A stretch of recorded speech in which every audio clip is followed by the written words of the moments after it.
I realized that if I was going to do this, this was the feeling that we were going to have all the time.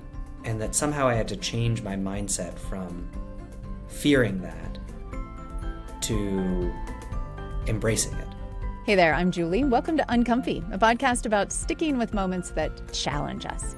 We share the stories of real people in moments that challenge their perspective. And instead of getting angry or shutting down, they stuck with the discomfort. They stayed open and curious, and they're glad they did. We hope these stories inspire you to stick with it too, because there is so much to gain. New empathy, deeper relationships, more clarity about our own views. I'm glad you're here. Now, let's get uncomfy. Here's a story about embracing uncertainty with a lot on the line. I'm joined by Nicholas Ma. He produced the absolutely delightful Mr. Rogers documentary a few years ago called Won't You Be My Neighbor? I hope you've seen it. And now he's got a new documentary that he's directed called Leap of Faith, and it's in theaters as we speak. It's about these 12 Christian leaders from a range of backgrounds and very different beliefs who are grappling over the course of a year in regular meetings as they try to find common ground around some of the most contentious issues in our society. It's inspiring, at times deeply uncomfortable, both to watch and to reflect upon, but I really, really enjoyed it. So I'm so pleased to have Nicholas Ma with me. Welcome to Uncomfy. It's so great to be here, Julie. I feel like our paths are so aligned in terms of what needs to be in the world and not underestimating ourselves, in terms of what we can tolerate and what's on the other side of that. Yeah. We can do hard things, but also that it can actually be good for us, shockingly at times. The making of this film involved a number of uncomfy, stick-with-it moments, as we described them, where you had to choose to lean into the discomfort and stay curious. Would you tell us about one? Yeah, we could have titled the film a series of uncomfortable events. It's like really throughout. Even the first reach out to Michael Gulker was completely blind. I had read an article about him in the Wall Street Journal, and we sent him an email and said, "Hey, would you be willing to chat?" And both of us were not in each other's lives, knew nothing about each other's character. All the traditional suspicions were there. And just for folks, Michael Gulker then is the founder of the Colossian Forum, and he's a Christian faith leader, but also who convenes other faith leaders to work on various issues. So this is the individual that you're reaching out to. And you yourself identify as a person of faith, a Christian? Yeah, I do. I grew up as a New England Episcopalian, so okay. Make of that what you will. I can tell you it's part of the discomfort of all of this. I was speaking with Michael, and exactly as you said, he'd been sort of healing congregations across difference, but really in that sort of Reformed evangelical space. And in his eyes, or certainly in the eyes of many of his colleagues, being a New England Episcopalian, I'm not sure really counted as Christian at all. And so the suspicion of who is this outsider coming in to talk to us. And then this feeling of mine, feeling like, well, I maybe don't totally love being regarded as an outsider. Why are we drawing this line? But we were trying to figure out a project perhaps to do together, because I loved his thesis, which was we can live together across difference, right? Not resolving the difference, but actually live in that tension, and that tension can offer us something. It's so counterintuitive to everything else or countercultural to everything else that we get told, that it just sort of stuck in my head. And we were going to try to do something nationally or something in one of the big cities. And then he said, you know what, I need to do it in Grand Rapids. And Grand Rapids is a city that I knew nothing about. And it's where he lives, where his work is based. It's a very Christian city. It's the heart of the Reformed movement. It's the heart of Christian publishing, Christian universities, and not famously friendly to outsiders. And all of a sudden I wondered about this project that I was doing. I had this preconception of what it might be. There's so little you can control in a verite film because you're just watching the story unfold. And so when more and more elements of control get taken away, you start to feel more and more anxious, and you want to protect yourself, right? And I remember the day Michael called me up and said, we're going to go through with this project, but we're going to do it in Grand Rapids, and you can choose to come with us or not. And it was not an ultimatum. It was very generous. It was saying, if we don't want to partner, that's fine. But it was also enormous clarity on his part that he needed to do it there. And it was this I remember vividly, I was standing in the hallway of my apartment and I just sort of froze. What does that mean? Like, I don't know where I would get crew in Grand Rapids, from basic stuff. I don't know where I would stay in Grand Rapids, to much bigger questions. Like, all of a sudden, I don't know what this story is. Is this a small story about a small city? I don't even know what I'm doing anymore, right? And I honestly think I wanted to just sort of crawl into bed and I managed to sort of say to Michael, with sort of as collected as I could be, can you just give me 24 hours to do you need an answer right now? Can I have a little bit of time just to sort of process this? And I'm so grateful for that time, that pause, because while I think Michael would have loved an answer right there, and I think my response made him very uncomfortable because we had been talking for so long and sort of excited about this together. But in that pause in both sides was a kind of space for, like, the snow in a snow globe to settle and to reveal what is the scene below, right? Like the static in your head to just dissipate a little bit. And I realized that if I was going to do this was the feeling that we were going to have all the time. And that somehow I had to change my mindset from fearing that to embracing it, right? Seeing it as generative versus destructive. Yeah. Well, do you think then that had you resisted and said, no, I can't do it in Grand Rapids, we're going to have to do it in Chicago or LA or New York or where you're based, right? Like, that's, we're going to have to do it my way so that I can have the control and feel comfortable about this. Would the film have worked? No. I think this release happened so many times over the course of the making of this film, and at each moment, if the person being asked to surrender had held on, it wouldn't have worked. It is this process of saying, I have to surrender, and in that surrender, I may be hurt, and I am strong enough to do that.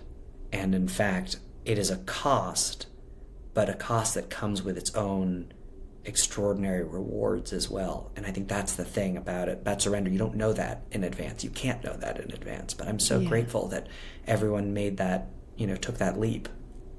If we could be just a little bit more specific without, of course, and it's not like there's anything really huge to give away. The beauty of this film is in sort of just being with the process as it unfolds. But when you talk about surrender, I guess I'm thinking about it, having seen the film, as there are several moments in which people are hurting. They're hearing things from other people in this circle who call themselves Christian that are very difficult to hear, that feel, even for this one Pastor Joan, that go right to the core of who she is as a gay woman. And so it's pain. There's a lot of pain being experienced on screen, and it's also very uncomfortable for the viewer. I mean, it was in those moments where I was thinking, wait, is this not going to be a kumbaya film? Like, hang on a second. I thought they were all going to come together and find common ground and learn to love one another. And which is not to say that they don't learn to love one another, but it's not a kumbaya film, Yeah, they're not really bridging. I mean, they're building relationships. Yeah. But they're not resolving differences, which is right. Not a comfortable place to be in, I think, for a lot of us. What was it like for you as the filmmaker? It's interesting. I have come to realize something about what endures in making this movie. And the temptation to want agreement is actually born of a desire for the pain to end. Which I think is also why we step away from uncomfortable conversations and uncomfortable situations a lot of times. Like, this is, okay, too much. Exactly. There's only two ways it can end. We walk away from each other or we agree. And I think what's beautiful is when you do build a relationship, when you really build a relationship, it endures across those disagreements. And in some ways, those disagreements help it mature and grow. And that is, I think, what's so beautiful. Like, what's happened after the film has been so remarkable about how these relationships have given rise to these new ideas, these new collaborations between these pastors that were not in any way intended at the beginning of the process. What have you seen? Artie, one of the most conservative pastors, called Molly, by far the most liberal pastor, and invited her to his very conservative Believe in the City event, where they sort of pray over the Constitution for a couple hours and really focus on, that side of things. And Molly came, and she came back the second day, and then she bought 2 books on the Constitution because she felt like she really didn't know it as well as she should. Molly then invited James, the member of the historically black church pastor, to join her North End pastor group. That group had never had a member from the historically black church in it. He was the first. He's become the most active member in it. James, in watching the movie, realized something about his relationship with Joan and called her up and said, hey, we need to collaborate because we're so much more aligned than I thought we were in the making of the film, and it was only in seeing it that I realized that. And Joan is? Yeah, so James, historically black church pastor, theologically conservative. Joan, married lesbian Methodist pastor, grew up Baptist, and now Methodist. And these were all complicated relationships, right? Of this group, 7 of the 12 would not officiate a same-sex wedding. So there's these deep divisions, particularly around sexuality, certainly for Joan. And James and Joan saw each other in a different way after the movie. And Joan called up Artie and said, I grew up Baptist and I felt like I've had to reject that tradition because it rejected me. But our relationship allows me to hold on to and embrace the parts of that tradition that I loved without feeling like it's an accommodation or a refutation of who I am. So none of those were the objectives of it, but they come from relationship, not from objectives, right? If the objective were, how do we make our North End pastor group more diverse? James could have joined, but it would have been that would have been the goal, and then it would be over. The fact that that wasn't the goal means that when it happened, it's continued, and it's grown, and it's blossomed. And I feel like that's the thing that I think about, when I think about this movie.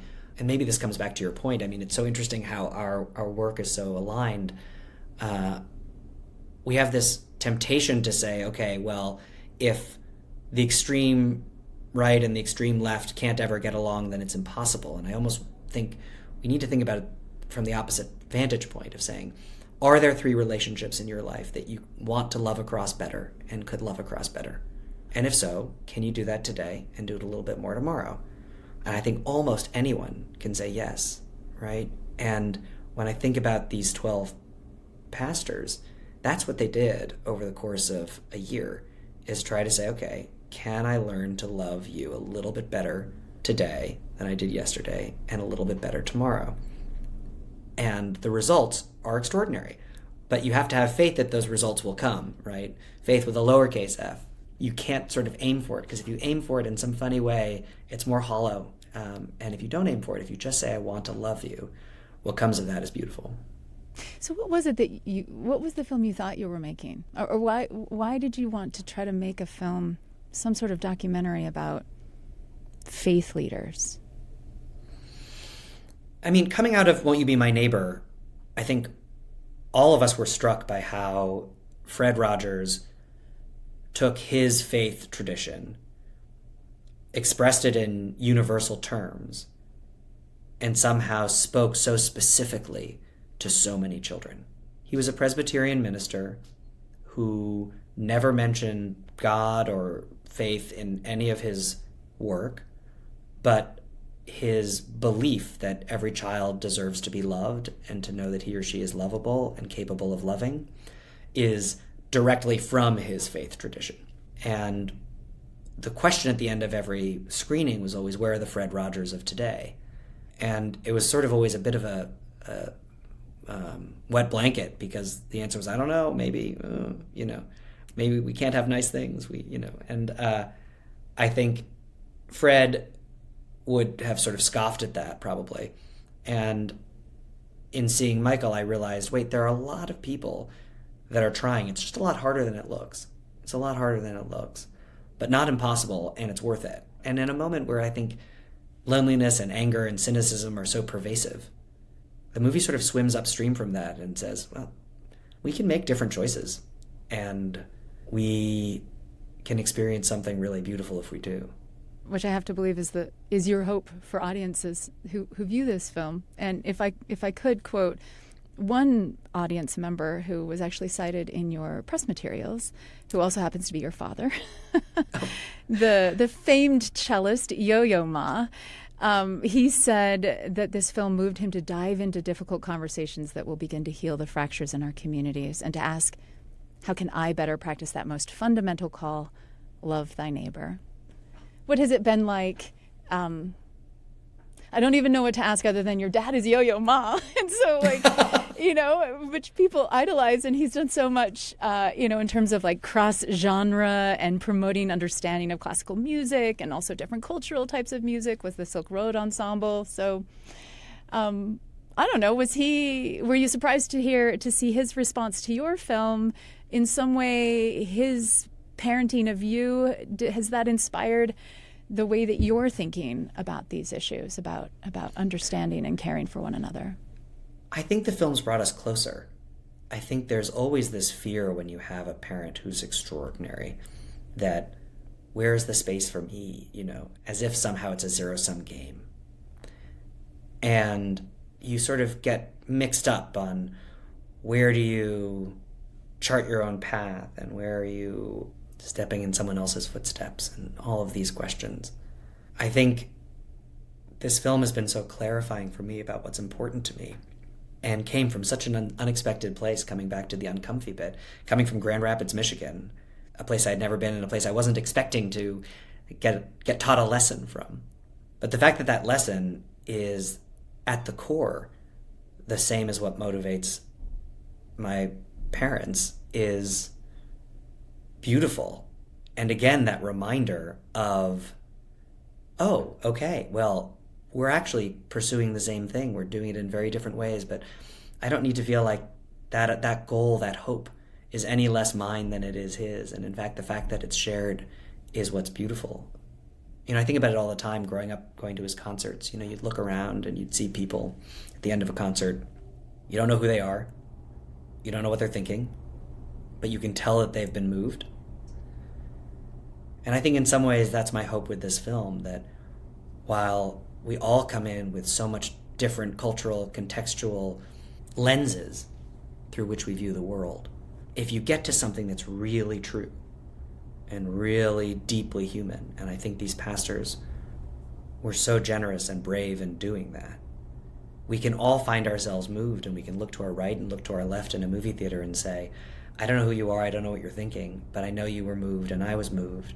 And maybe that means there's hope for a relationship between us, even if it turns out that we think very different things and we're very different people. Well, I hope so many people see the film. It's called Leap of Faith. It is the latest entry into film from Nicholas Ma, who's an award-winning director, writer, and producer. His other film, which people should also rush out and rent if you haven't seen it yet, is about Mr. Rogers, the documentary called Won't You Be My Neighbor?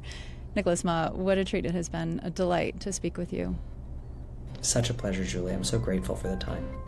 And thank you for getting uncomfy with us today. I would love to hear about an experience you've had recently where you chose to stay open and curious when you were uncomfortable. You chose to stick with the discomfort. And how did it go for you? Email your story to uncomfy@byu.edu. I'd love to feature you on the podcast. And keep in mind, I have another show called Top of Mind that I think you'll also really enjoy. We tackle tough topics in a way that helps us feel sometimes a little uncomfortable because we're hearing stuff that challenges us, but also helps us to see these important issues with more nuance and more empathy. You can find Top of Mind anywhere you get podcasts. Uncomfy is a BYU radio podcast. Samuel Benson produces it, and the team includes Enrique Prado, James Hoops, and Sam Payne. Kelsey Ney composed our theme music. I'm Julie Rose. Can't wait to get uncomfy with you again next week.